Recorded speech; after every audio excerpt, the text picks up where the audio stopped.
When I bought the house, I wasn't thinking about Airbnb. I was just looking for a place close enough to my job in Charleston, but far enough outside the city to be quiet. It was a modest 2-bedroom in Somerville, tucked away on a quiet street with big trees and neighbors who waved but minded their business. For a while, it was perfect. But after I moved in, things changed. Work picked up. I started traveling more. Eventually, I realized I was paying a mortgage on a house I was barely sleeping in. Airbnb was a natural next step. A little extra cash while I was on the road. But that was before I came home and found out. He never left. I kept the listing simple. Quiet, cozy home in a quiet neighborhood. I blocked off the master bedroom and stayed in the guest room when I was home, so I didn't feel like I was sleeping in someone else's sheets.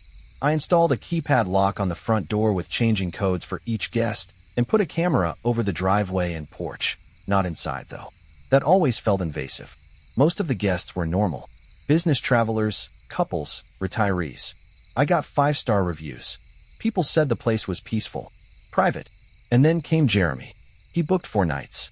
Solo traveler. No red flags. His profile said he was a software developer from Atlanta, traveling for a personal writing retreat. I thought nothing of it. He checked in on a Thursday. I was staying downtown that week for work, so I didn't meet him in person. Just messaged to say, "Enjoy your stay." He replied within the hour. "House is great. Perfect vibe. Thanks again." Nothing weird. But things went wrong when he left. He was supposed to check out by Monday morning. I didn't get a message or a thank you, but that wasn't unusual. I figured he left early. His car was gone from the driveway when I checked the outdoor cam. I got home around 2 p.m. At first, everything seemed normal. Lights off. Front door locked. No trash out of place. I brought my duffel inside and went to the kitchen to unload groceries. That's when I noticed the guest room. The bed was made. Perfectly. Which was weird. Airbnb guests almost never remake the bed. They leave the sheets crumpled, sometimes pull off the linens, but they don't tuck the corners. Still, maybe he was just neat. I walked in to check, and that's when I saw it. The pillowcase was on backward, inside out, with the tag sticking out from the top, but it was still neatly zipped and fluffed, like someone had taken it off, then realized they needed to look like they hadn't. I stood there for a moment, uneasy. Then I heard something upstairs. A thump. Not loud, but deliberate. A footstep, coming from the master bedroom. I froze. I was supposed to be alone. I turned, grabbed the biggest knife from the kitchen, and tiptoed toward the stairs. The master bedroom door was closed. I never closed it when I left. It always stayed open to let the air circulate. The door handle still had the "Do Not Disturb" tag on it, the one I left hanging as a joke when I first moved in. But it was flipped around, showing the red side. Occupied. My pulse spiked. I tried calling out. "Jeremy." No answer. I pressed my ear to the door. Nothing. I twisted the knob and pushed. The room was dark. Curtains drawn. The air stale, humid, like someone had been living in it with the door shut for days. At first glance, no one was there. The bed was made. But then I noticed the closet door was cracked. Only a few inches. And I swear to you, I saw an eye, just barely, staring through the gap. I stepped back and slammed the door shut. Locked it. Called 911. The cops arrived in under 5 minutes. I waited outside. They went in with guns drawn. When they came back out, they were quiet. They said the room was empty. No sign of forced entry. No weapons. No bags. But the back window? Unlocked. And on the windowsill, a faint set of fingerprints. Too smudged to lift cleanly. Inside the closet, they found a camping pillow, a half-empty water bottle, and a long, thin kitchen knife. One of mine, from the drawer downstairs. I hadn't noticed it missing. The cops suggested maybe he'd stayed a little past checkout.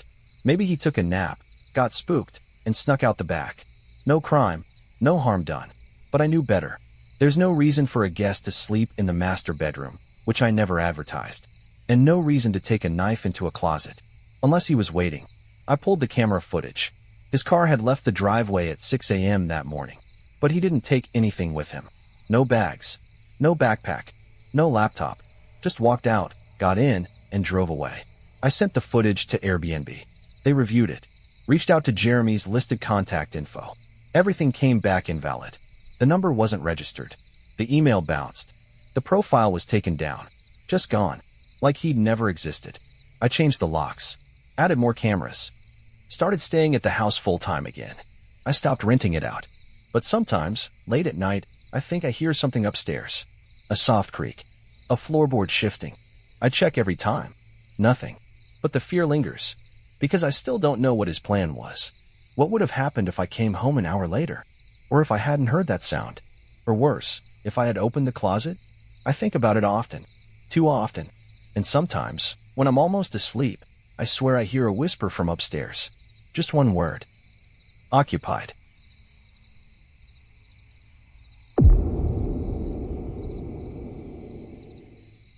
I booked the cabin because I needed to disappear for a few days. Not in the on the run sense, more like a reset. I just left a messy breakup. My job had become unbearable, and the city felt like it was trying to swallow me whole. The idea of staying somewhere deep in the woods, away from buzzing notifications and people asking me if I was okay, sounded perfect. The listing was simple: rustic retreat on 40 private acres. No neighbors. Full privacy. No Wi-Fi. Exactly what I wanted. It was in the Blue Ridge area of Virginia, near a winding mountain road barely wide enough for one car at a time. When I pulled up, the place looked straight out of a horror movie, but in a good way: moss-covered shingles, old porch swing, faded paint, just enough age to feel lived in. I met the host, Ron, in the driveway. Late 50s, wearing a flannel shirt, trucker hat, and boots that looked older than I was. He was friendly, but his friendliness felt forced, like he had practiced it. "You'll be all by yourself out here," he said with a grin that didn't reach his eyes. "No cell service either. Kind of nice, right?" "Exactly what I need," I said. He handed me the keys, gave me a quick tour, and then pointed to the woods. "You'll hear some weird noises at night. These woods are alive, you know? Don't be surprised if it sounds like someone walking around. Could be deer. Could be raccoons. Just don't go investigating." I laughed, assuming he was half joking. He didn't laugh back. Then he left. The first day was everything I needed. I hiked a little, read for the first time in months, cooked dinner on a tiny wood stove. The quiet was unreal. No sirens, no horns, not even birds after sundown. Just the creaking of the trees and the low whistle of wind between the branches. That night, I fell asleep early. No alcohol. No pills. Just peace. Until I woke up to the sound of footsteps on the porch. At first, I thought I was dreaming. Then I heard the creak of the wooden floorboards. One step. Pause. Another. Slow. Heavy. I sat up, heart pounding. My phone was useless. No signal. No service. The only weapon I had was a camping knife in my bag. I grabbed it and crept toward the window. The porch was empty. But the front door? The doorknob was moving. I stepped back, too afraid to breathe. Then it stopped, and I heard a voice. Not loud. Not angry.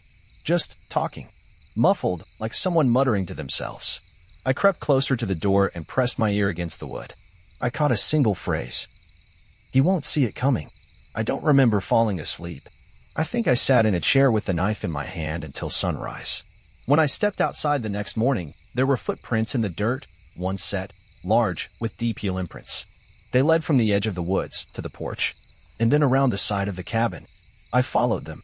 Around back, I found the firewood pile, split, neatly stacked, and beside it, a hatchet stuck into a stump. It wasn't mine. I called Ron from the emergency phone in the cabin. A landline, mounted on the wall like something out of the 80s. He answered on the second ring. "Someone was here last night," I said. They tried the door. He was quiet for a moment. "You sure you didn't imagine it? These woods play tricks on you." "I'm sure." Another pause. Then, "I'll swing by and check it out later today." He never came. That night, I barricaded the door with furniture and kept the lights off. Around 11 p.m., I heard it again. Footsteps. This time, circling the cabin. I stayed still, knife in hand, heart punching through my chest.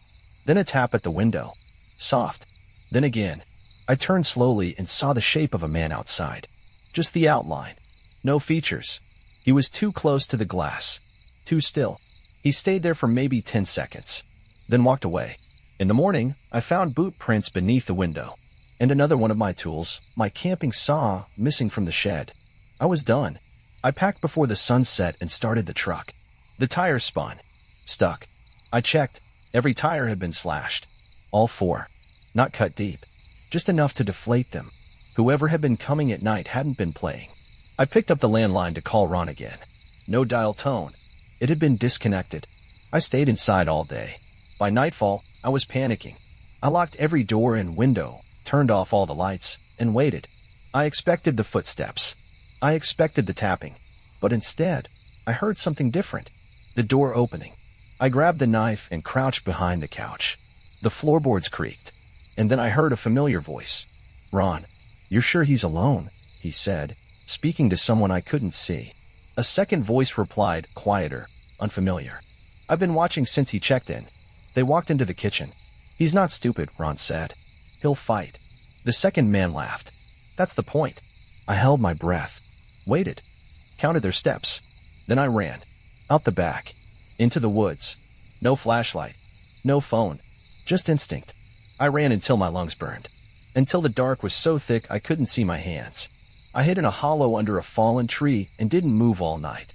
In the morning, I walked 6 miles through dense brush until I reached a road. A passing truck picked me up. He offered to call the sheriff. I told him no. Later, I looked up the property listing. It was gone. Ron's profile had vanished too. No trace. But a month later, I saw a new listing on a different site, same cabin, different photos, different name. Still said, remote, still promised, complete privacy. Only now, it had one extra bullet point. No landline available. I still check that site sometimes. The listing moves around from Virginia to Kentucky to West Texas. Always the same cabin. Always the same promise. And sometimes, in the review section, someone writes a single sentence before their account disappears. You won't see it coming.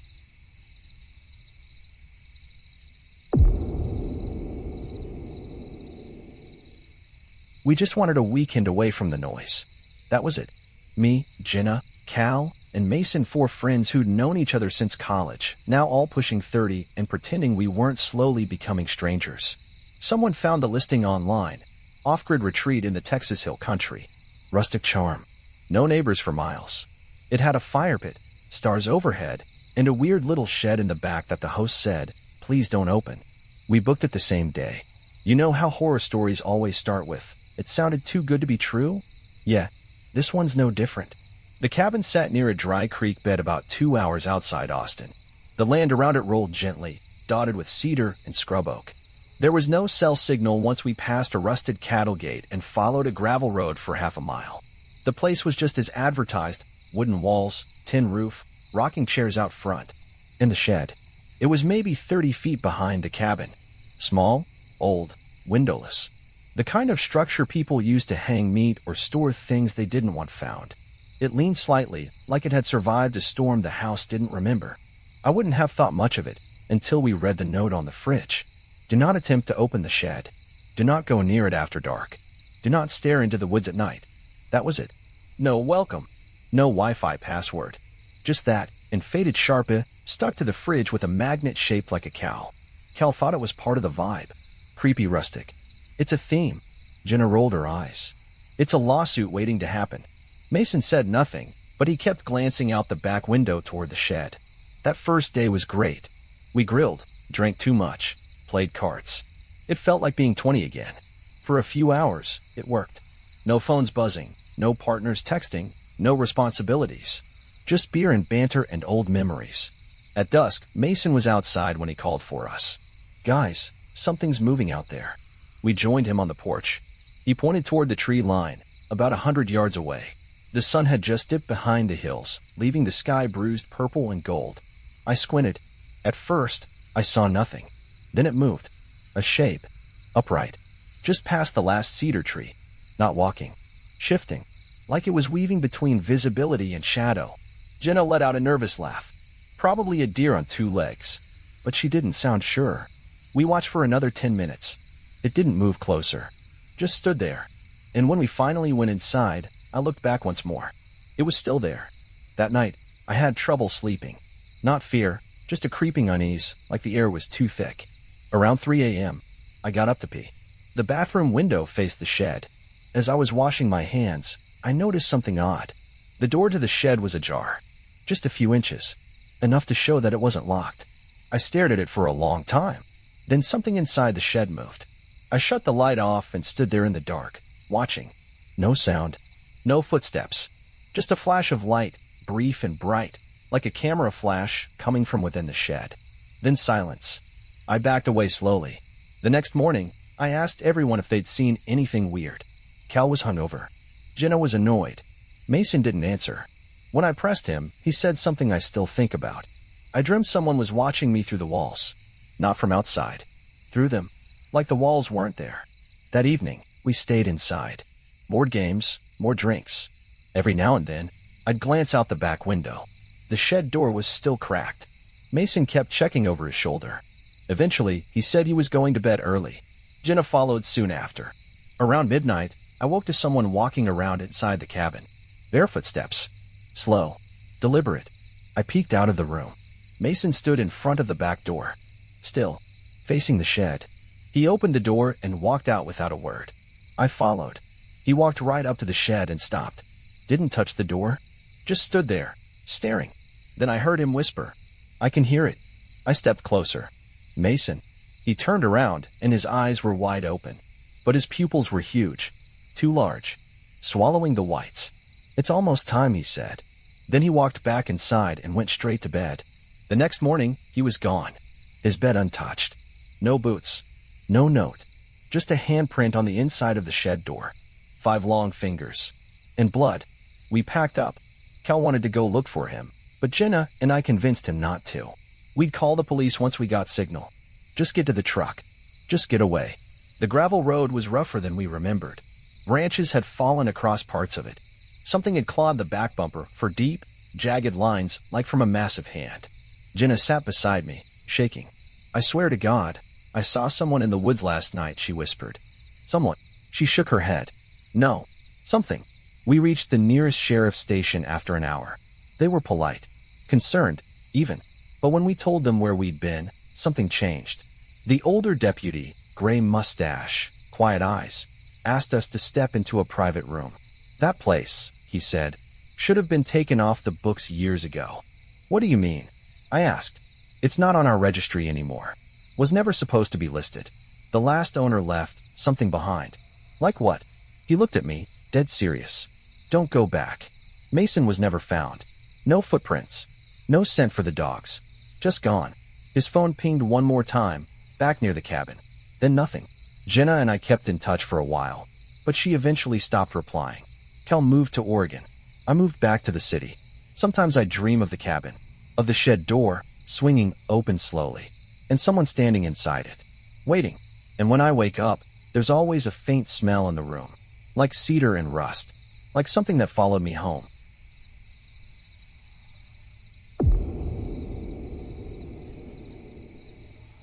I've stayed in dozens of Airbnbs.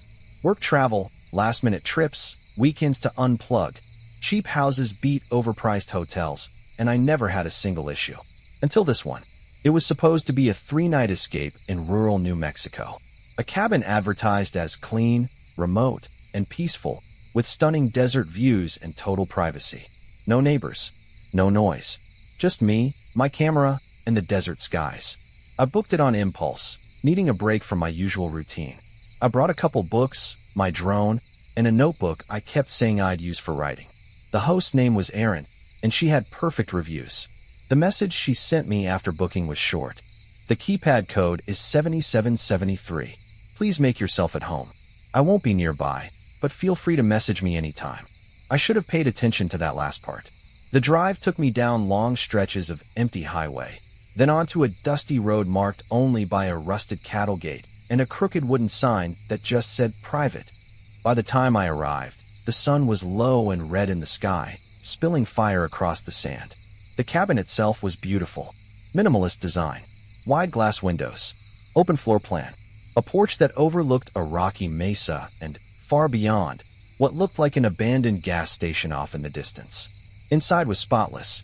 White walls, concrete floors, a single painting of a black crow on the far wall. No TV. No clutter. Nothing out of place. But something about the place felt unfinished. Like a showroom. A house designed to look lived in, but not actually lived in. I brushed it off. I was here to disconnect. I left my phone on airplane mode and cooked dinner while the desert turned purple around me. That night, I slept hard. Too hard. The first thing I noticed the next morning was that the kitchen chair had moved. It was subtle, just a few inches to the left, but I remembered exactly how I'd left it. because I'd placed my backpack on it. Now the backpack was on the floor. I brushed it off. Maybe I knocked it over. But it stuck in my mind. I stepped outside, blinked in the sun, and spotted footprints in the dirt. Not mine. Not boot prints. Bare feet, leading from the side of the house to the front porch. Then disappearing. I walked the perimeter. No signs of a break-in. No broken windows. The keypad lock was still set. Still, I messaged Erin. Hey, just curious. Anyone else have access to the property? Found some strange prints. She replied quickly. Absolutely not. You're the only person with access. But I'll check the exterior cam history. Exterior cam? That was the first time I heard about that. I looked around and spotted one, barely visible, mounted in the porch eaves. I asked her for the footage. She said it wasn't working right now. That night, I locked the doors tight, pulled the curtains, slept with a knife I'd packed in case of wildlife. Sometime around 3 a.m., I woke up freezing. The air had shifted. I sat up, confused. The front door was open, wide open, and the keypad lock was blinking red. I jumped out of bed and rushed to shut it. My hands shook. I double-checked every window. Nothing broken, nothing missing. But on the counter was something new. An old Polaroid camera. Not mine. I stared at it, stomach knotting. I lifted it gently. There was a photo sticking out halfway. I pulled it. It was a picture of me, sleeping, taken from above, from the loft railing. The timestamp said 2:47 a.m. I called Erin. No answer. I called the emergency line listed in the app. It routed to voicemail. I grabbed my bag, packed everything in 15 minutes, and ran to the car. The tires were fine. I sped down the dirt road, heart pounding, hands trembling. But I only made it 3 miles before I had to pull over and throw up. I couldn't stop shaking. I opened the app to file a formal report, but when I tried to reopen the listing, it was gone. Completely removed. Even my message thread with Erin was gone. It was like the booking never existed. I drove into the nearest town, which was barely more than a gas station and a diner. I told the clerk what happened. He just stared at me. You stayed at the glass cabin? He said, almost under his breath. You know it. He didn't answer. But when I pressed, he finally said, that place burned down. 2 years ago. Lightning strike, they say. Whole thing went up. No, I said. I just left it this morning. He just stared. I drove back. I had to know. But when I reached the old cattle gate and followed the same dusty trail, I found nothing. No cabin. No driveway. No clearing. Just desert. No sign it had ever been there. Not even a foundation. I drove in circles for nearly an hour. Eventually, I gave up. But when I got home, that's when I found the second photo. Stuffed inside my camera bag. Another Polaroid. This one taken from the foot of the bed. Same timestamp. Same angle. Only this time, I wasn't alone. There was a figure. Tall. Lean. Standing beside me in the frame. Watching me sleep. I haven't used Airbnb since. I don't even like driving through the desert anymore. But the worst part came 3 weeks later. A package arrived. No return address. Inside was a roll of undeveloped film. And a note. Thanks for staying. You photographed beautifully. I burned it. But the photos keep coming. Always Polaroids. Always me. Sleeping. And every time, the figure is a little bit closer.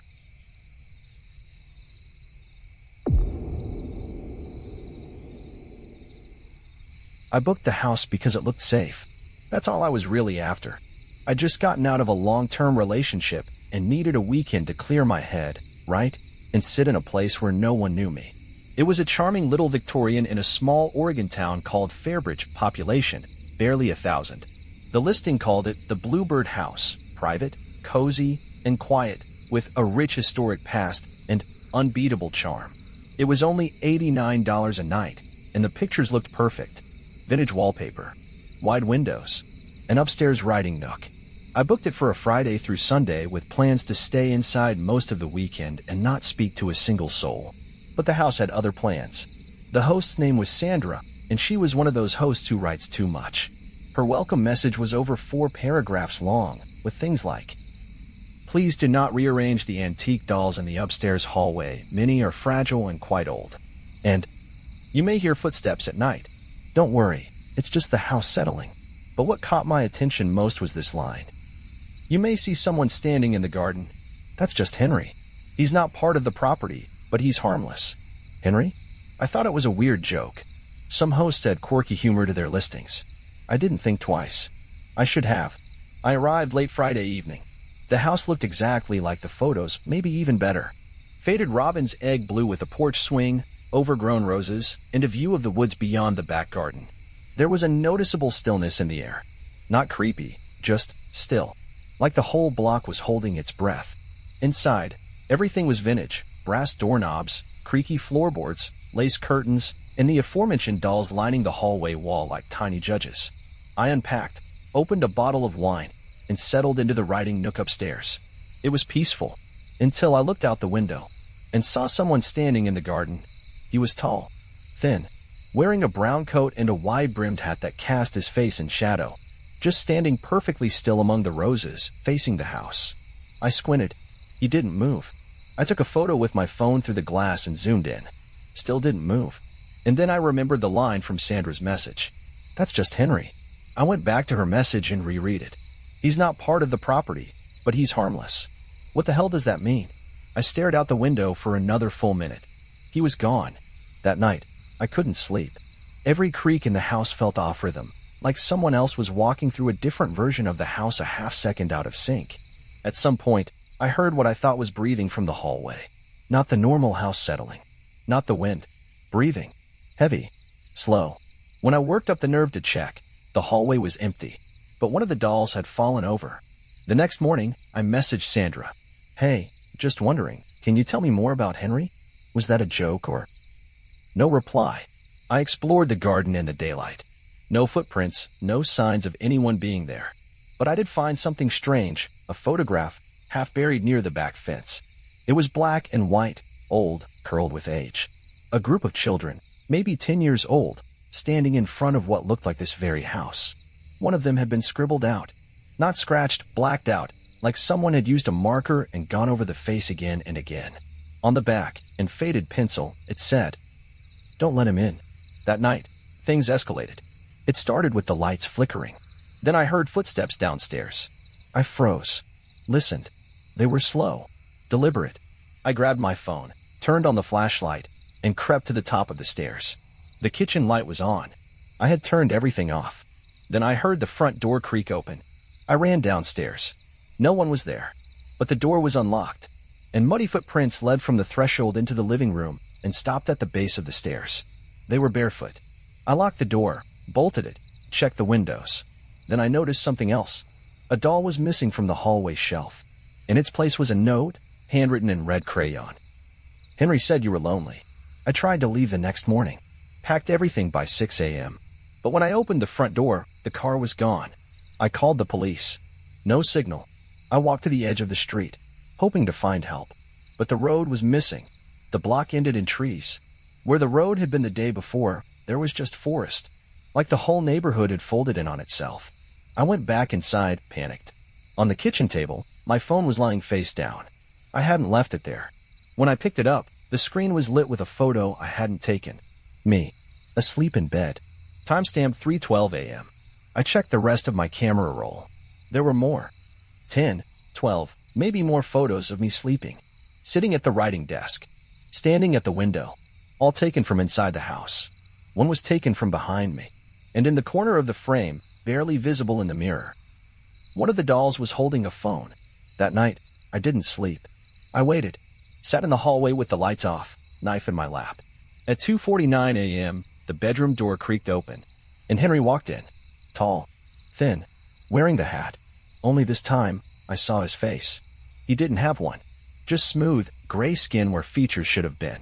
He turned his head to the side like a curious dog, and in a voice that sounded like 100 whispers, he said, "She said you'd stay." I blacked out. When I woke up, it was morning. The sun was out. The house was calm. The road was back. My car was parked exactly where I left it. And the dolls? Back in their places. All of them. Except one. A new one. It looked just like me. I left. Never contacted Sandra again. I reported the listing to Airbnb. It had already been removed. No trace of the messages. No record of the booking. My bank never charged me. It's like I was never there. But sometimes I check the site, and I see similar listings in other towns. Charming home with vintage decor. Lovingly preserved with timeless charm. May see someone in the garden. And now I understand. Some Airbnbs don't rent you a home. They choose you for one. Forever.